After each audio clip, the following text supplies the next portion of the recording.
Hi guys, welcome back. We're on chapter 8 of Princess Pulverizer Grilled Cheese and Dragons.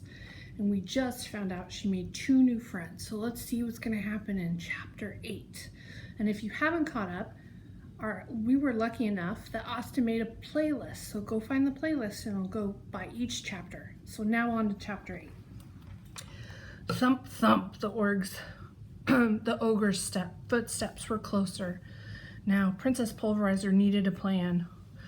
What would a knight do in a case like this? He would use his sword and stab the ogre in the chest. But the princess didn't have a sword. All she had was her brains, her arms, and her legs. Whoosh! And just at that moment, the door to the tower flew open.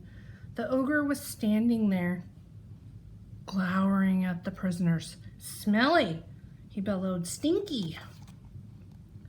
Slam! Princess Pulverizer kicked the ogre in his knee hard. Bam! She kicked him in the other knee even harder. And when the ogre bent down to grab his injured knees, wham! The princess grabbed a wooden chair and smashed the ogre right in the stomach. The ogre tilted backwards, grabbing his middle.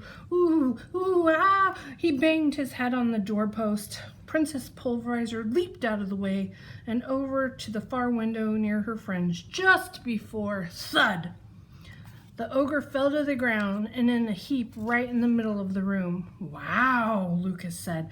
I had no idea you were that strong. I'm not, Princess Pulverizer admitted. I just caught him by surprise. Is he dead? Lucas wondered nervously. Nah, Princess Pulverizer said. I can still smell his awful breath. He's just knocked out. And he won't be for long, though. We have to get out of here. How are we going to do that? Dribble asked her. He's blocking the doorway. Maybe we climb over him, Lucas suggested. He would feel us and wake up, Princess Pulverizer said. Especially you, big guy, she added, pointing to Dribble. It's not my fault I'm big, Dribble told her. That's how dragons are supposed to be. We're trapped, Lucas cried out. Don't worry, I'll think of something, Princess Pulverizer said. I always do. I thought of a way to get myself into the castle, didn't I? I wish you had thought of a way out, Dribble muttered under his dragon breath. He stared longingly out the window. We're going to be stuck in here forever. I'm never going to feel the grass under my feet again. I'm never going to get to open my own restaurant. Lucas began to cry again. The princess covered her ears. It was hard to think with the sound of crying. Burp! Dribble let out another loud belch.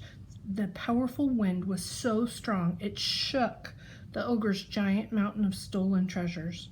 Princess Pulverizer was absolutely miserable. Being stuck in a tower with a gassy dragon was really the worst. She never met anyone who let out so much smelly air, or who cried as much as Lucas did. How on earth was she going to get them all out of this mess? She looked over at Dribble. He was batting his wings up and down, trying to get rid of the smell from his lightest belch.